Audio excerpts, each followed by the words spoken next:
Welcome back to Banned by PBS, Muslims Against Jihad. A reminder, the documentary you're watching was part of a film project originally intended to air on the national PBS network as part of its America at a Crossroads series. It's about moderate Muslims who oppose the radical preachings of jihad. But as you're about to see, some young Muslims, unfortunately, do fall under the spell. The lure of jihad has perhaps been felt more strongly in Europe, where the Muslim parents and families often have a more difficult task trying to keep their sons from following the Islamists.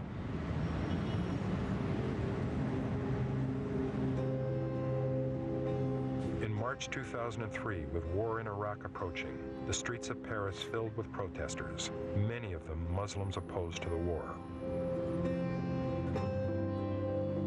One of them was Peter Sharif, who had changed quickly and drastically from the young man who had once been described as fun-loving. It was a transformation that his parents, ordinary working-class Muslims, could not begin to comprehend.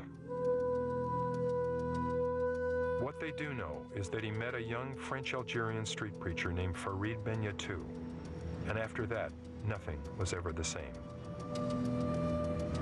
It was Benyatou who declared himself to be the imam, or spiritual leader, and Peter Sharif became his follower. L'imam,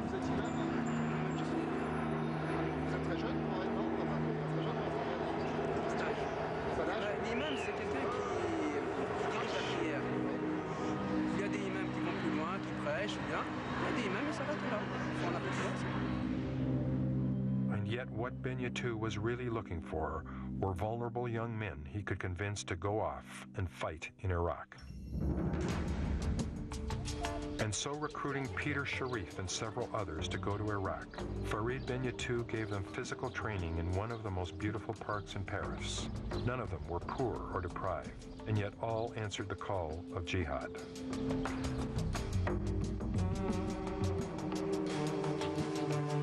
In the case of Peter Sharif, what emerged was a young fanatic who was barely recognizable to his mother. One of the most overlooked groups of Muslim moderates are the families, the ones trying to prevent their sons from joining the extremists. Here, Peter Sharif is saying that the Islamists are united against French law, which he claims prevents them from practicing their faith. It is a version of her son his mother barely recognizes.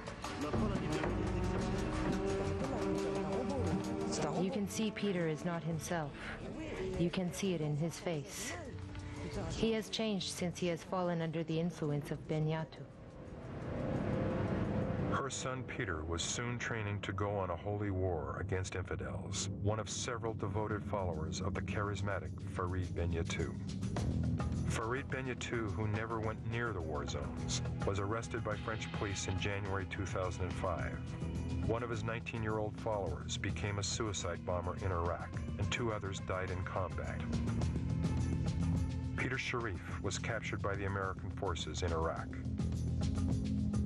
Held since his arrest in Baghdad, he was recently sentenced by an Iraqi court to 15 years in Abu Ghraib prison, leaving his mother with only the same questions being asked far beyond the bounds of her own family. I've seen his photo, but I've never heard Benyatou speak. I can't understand how my son could have been influenced by this Benyatou, by this 23-year-old boy. We are back again with Martin Burke and Frank Gaffney of ABG Films, which produced Muslims Against Jihad. You've made shocking allegations about what has happened with some of the public television executives, what they said. In the first meeting, they said to me, fire your partners. And I said, why? And they said, because they are conservatives. Nothing else, just they're conservatives, not...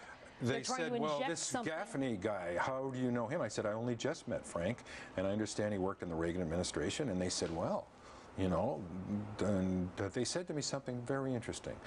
Don't you check into the politics of the people you work with? And I said, no, I never have, and I never will. Frank, do you think it was liberal bias at public television which made them reject the film for the America at a Crossroads series? I think, Edie, there's no getting around it that at the beginning there was liberal bias against me. But over time, I think as their efforts to try to prevent this filmmaking team from making the film came to naught, what they then sort of turned to was an effort really to change the story, to bring more of an Islamist flavor to it. It became more and more of an Islamist promotion effort, I think, rather than a liberal promotion effort. Now, we asked, of course, PBS to appear on the program. They declined. But to be fair, the first part of your 2-hour documentary will air somewhere on public television. So why isn't that good enough? What we were offered as part of the America at a Crossroads series was primetime common carriage on the network all over the country. And what we're getting instead, and this is no knock on the folks in Oregon, we're very grateful to them for helping here, but we're going to run in Oregon, in the 5 stations out there, and maybe it'll get picked up elsewhere, maybe it won't. Right. Well, I appreciate talking to both of you gentlemen. Coming up, a surprising, even hopeful conclusion to Muslims against Jihad. And I'll have a final thought.